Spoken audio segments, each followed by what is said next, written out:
En mí había oscuridad y me trajiste a tu luz. Por siempre cantaré de tu amor. Que Dios bendiga sus vidas en este día, mis hermanos, y me da un placer volver a estar con ustedes hoy para explicarle el libro de Apocalipsis capítulo 16. En este capítulo se descubre las copas de la ira de Dios que ocurrirán al final de la gran tribulación. Vamos a ver aquí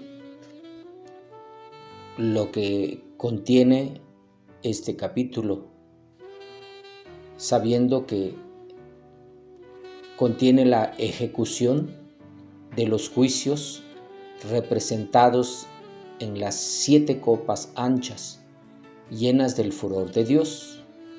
Uno por una se van vaciando las copas. Uno, al derramar la primera copa, se produce una epidemia de úlceras malignas. Versos 1 y 2. Segundo, al derramarse la segunda, el agua del mar se convierte en sangre como de cadáver. Tras del derrame de la tercera, se convierte en sangre las aguas de los ríos y de las fuentes. La cuarta, al derramarse, el sol recibe el poder de abrazar a los hombres, pero ellos continúan impenitentes, o sea, que no se arrepienten. La quinta copa y el mundo entero queda sumido en tinieblas. Lejos de arrepentirse, los hombres continúan maldiciendo a Dios. La sexta copa y se seca el río Éufrates para dar paso a los invasores que vienen del lejano oriente. Y la séptima copa, el cataclismo, es monumental después de que la voz de Dios mismo anuncia que su ira se va a consumar. Continuamos analizando los versos del 1 al 2. Entonces oí una voz potente que salía del santuario y les decía a los 7 ángeles: id y derramad las 7 copas anchas de la ira de Dios sobre la tierra.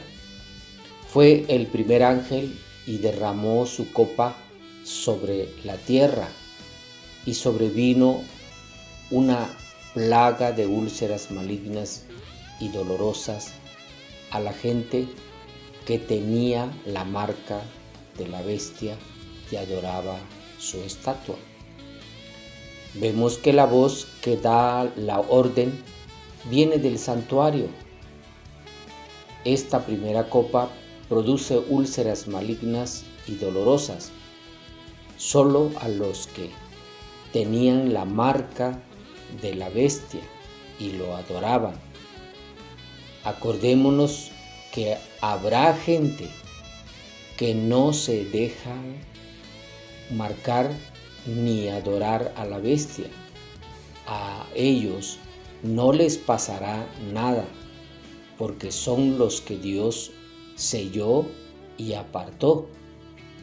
Él los guardará como lo ha prometido a todos. Verso 3 nos dice, en este versículo se describe el efecto producido por la segunda copa. El segundo ángel derramó su copa sobre el mar y el mar se convirtió en sangre, como de un cadáver, y murió todo ser viviente que había en el mar.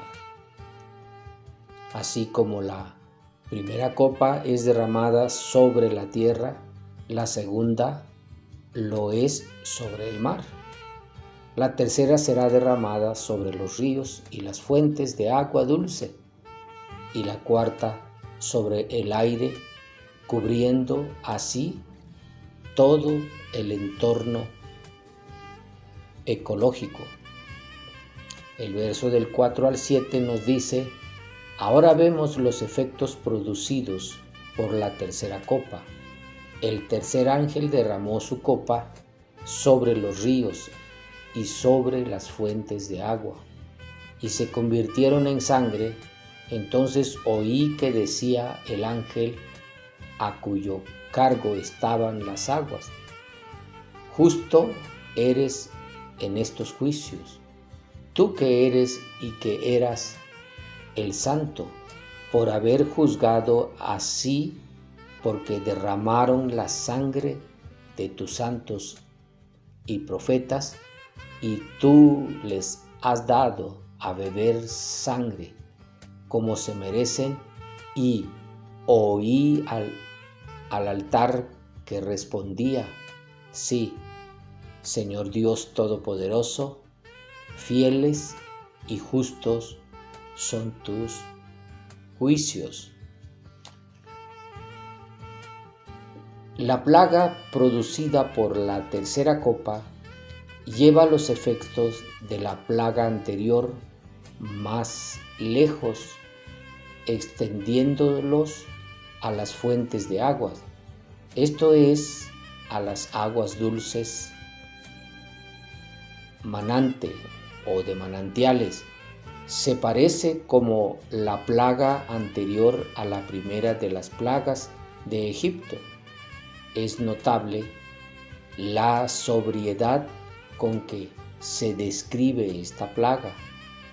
Como bien conocida, no se dice aquí en el verso 4 que la sangre sea como la de un cadáver, pues no es necesario. El solo hecho de que precisamente las aguas potables, las de los ríos y de las fuentes, se conviertan en sangre, es ya suficiente para que no puedan beberse, en especial si se tiene en cuenta la repugnancia de los judíos a beber sangre, dada la estricta prohibición de Dios.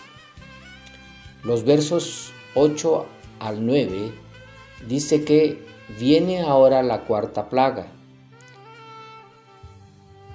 El cuarto ángel derramó su copa sobre el sol y le dio al sol el poder de abrasar a los hombres con fuego.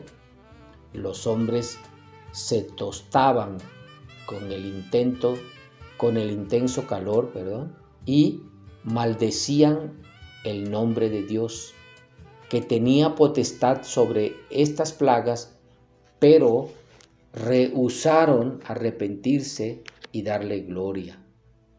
Como ya hemos dicho en el comentario del versículo 3, aunque ahora se menciona solamente el sol, el autor sagrado contempla más bien el efecto atmosférico que se deriva de un aumento sobrenatural del calor del sol, como si se desvaneciera la función que la atmósfera cumple al filtrar el intenso calor que el sol producía si sus rayos cayesen directamente sobre nuestro planeta sin la mediación de tal filtro. Curiosamente, el efecto de la cuarta copa parece ser el contrario del producido por la cuarta trompeta, pues entonces fue más bien el oscurecimiento de la luz solar lo que se produjo en el aumento de su calor. Los hombres se abrazan con el tremendo calor producido por esta plaga y reconocen que el castigo viene de Dios, pero lejos de arrepentirse para darle gloria, blasfeman su nombre. Son los mismos malvados de los versículos 2, 5 y 6. Ello implica que los buenos, los fieles creyentes, ¿sí?, no sufrirán esta plaga. Los versículos del 10 al 11, llegamos ya a la quinta plaga. El quinto ángel derramó su copa sobre el trono de la bestia, y su reino quedó sumido en tinieblas. Los hombres se mordían la lengua de dolor y maldecían al Dios de los cielos por causa de sus dolores y de sus llagas, pero rehusaron arrepentirse de sus maldades. Después de herir los cuatro elementos, tierra, mar, agua, debajo de la tierra y el aire atmosférico, la ira de Dios se abate ahora, abre el trono de la bestia. Al ser el anticristo,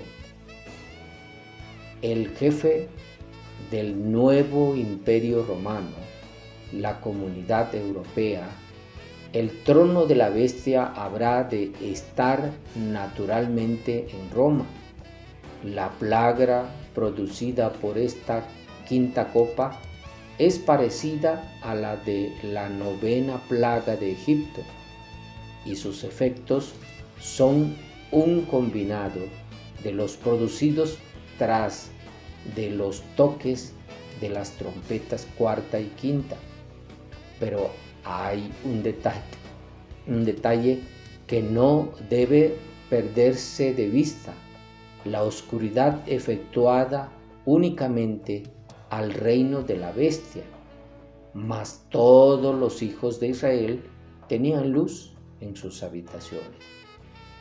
Dicen así los versículos 12 al 14: el sexto ángel derramó su copa sobre el gran río Éufrates, y su agua se secó para preparar así el camino a los reyes que vienen del oriente.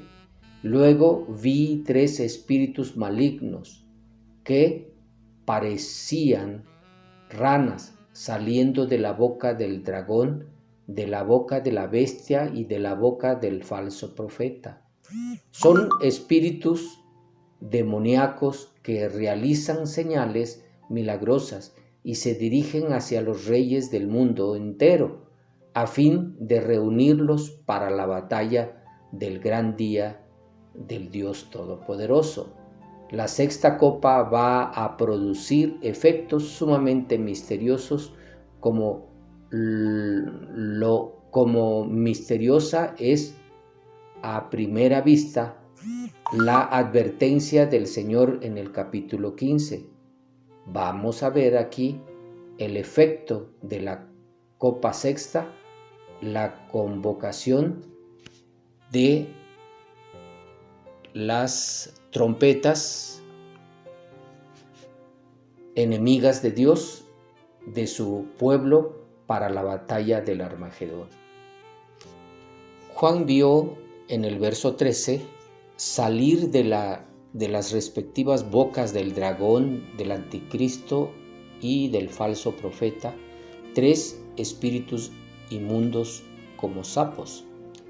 tanto la rana como el sapo son batracios.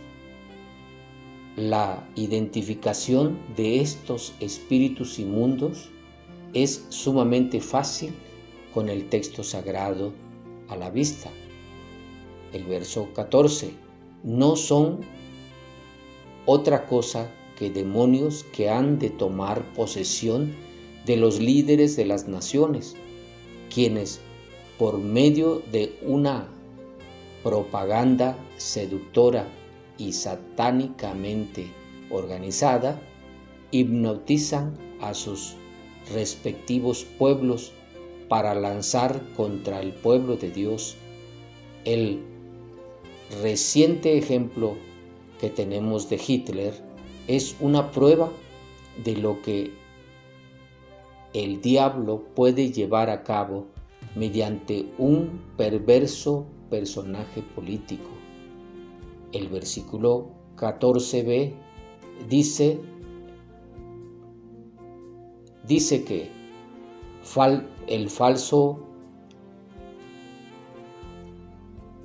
expresamente que estos espíritus inmundos salidos de la boca de Satanás, del anticristo y del falso profeta hacen señales, es decir, potentosos que sobrepasan las fuerzas naturales del hombre y por tanto aparecen como milagros a los sentidos alucinados y a las mentes hipnotizadas de las masas impías.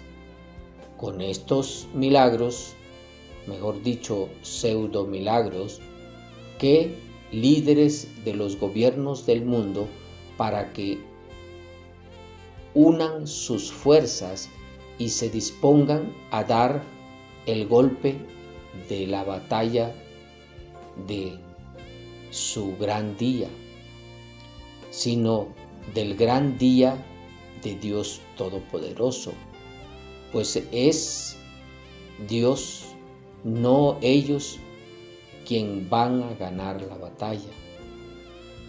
El versículo 16 dice que no es otro que el Dios Todopoderoso del verso 14, una vez que aun cuando los hombres piensan que son ellos los que tienen la iniciativa en el desarrollo de los acontecimientos de la historia, no son otra cosa que instrumento en las manos de Dios para el cumplimiento de los propósitos divinos, meros peones de ajedrez en las manos del gran gobernador del universo. Dicen los versículos 17 al 21, el séptimo ángel derramó su copa en el aire y salió del santuario una potente voz que decía, el hecho está. Luego se produjeron relámpagos, estruendos, truenos y un espantoso terremoto. No había ocurrido nunca un terremoto como aquel desde que el hombre existe sobre la tierra. Tan tremendo era el sismo, la gran ciudad se encendió en 3 partes y las ciudades de las naciones se derrumbaron. Dios hizo memoria de Babilonia la grande y le dio a beber de la copa llena del vino de la furia de su cólera. Todas las islas huyeron y desaparecieron de la vista las montañas.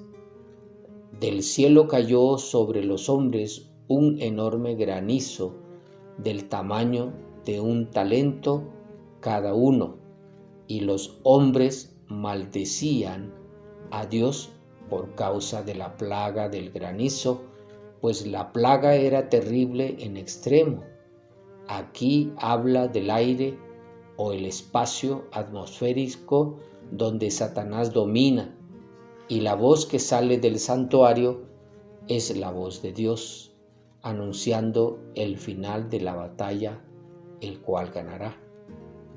El final de este mismo versículo 21 nos ofrece un triste final del capítulo 16.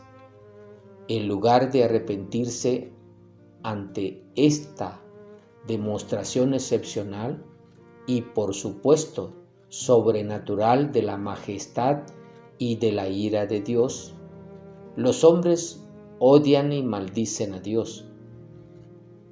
Están maduros para la ruina. Es interesante ver que estos malvados, por ser blasfemos, son apedreados por Dios conforme a Levítico 24:16. Pero yo he hecho notar que la plaga parece afectar a las cosechas más bien que las personas. Con todas estas catástrofes quedarán demostradas ciertas y verdaderas teológicas fundamentales: el juicio de Dios en todo lo que acontece, la salvación eternamente gratuita de los creyentes, la perversidad de la humanidad inconversa, la cual no se arrepiente ante ningún juicio divino, ni aun cuando le sea presentado el lago de fuego y azufre.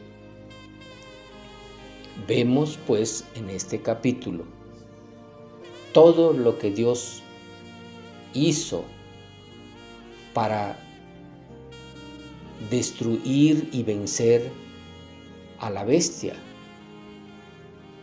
Pero vemos lo más sobresaliente es que la gente que vivía en ese entonces, o que va a estar vivo en ese entonces, no se arrepintieron, no quisieron dejar de adorar a la bestia. Continuaron haciendo perversidades, continuaron blasfemando contra Dios. Nunca se arrepintieron. Así es el corazón endurecido de la gente que no quiere escuchar la voz de Dios, que no quiere entender lo que Dios dice en su palabra, por lo que nosotros debemos de tener mucho cuidado porque no nos pase esto, no se nos endurezca el corazón, sino que nosotros podamos ser sensibles a la voz de Dios y evitar así que seamos participantes de todas estas calamidades, de todas estas plagas que vendrán en aquellos días finales. Espero pues que entendamos que debemos de arrepentirnos y acercarnos a Dios y buscar a Dios para ser salvos. Claro que esto va a ocurrir en la última parte de la gran tribulación. Muchos, principalmente los que creemos en Dios, seremos arrebatados antes de que esto ocurra y estaremos muchos ya ante la presencia de Dios. Dice que allá donde fue Él a preparar para nosotros. Confiemos y esperemos en Dios, que seamos participantes del rapto de la iglesia y evitemos sufrir estas calamidades. Pero los que se queden vivirán estas plagas y verán las grandes cosas que Dios es capaz de hacer contra el enemigo. Agradezco que me hayan escuchado el día de hoy.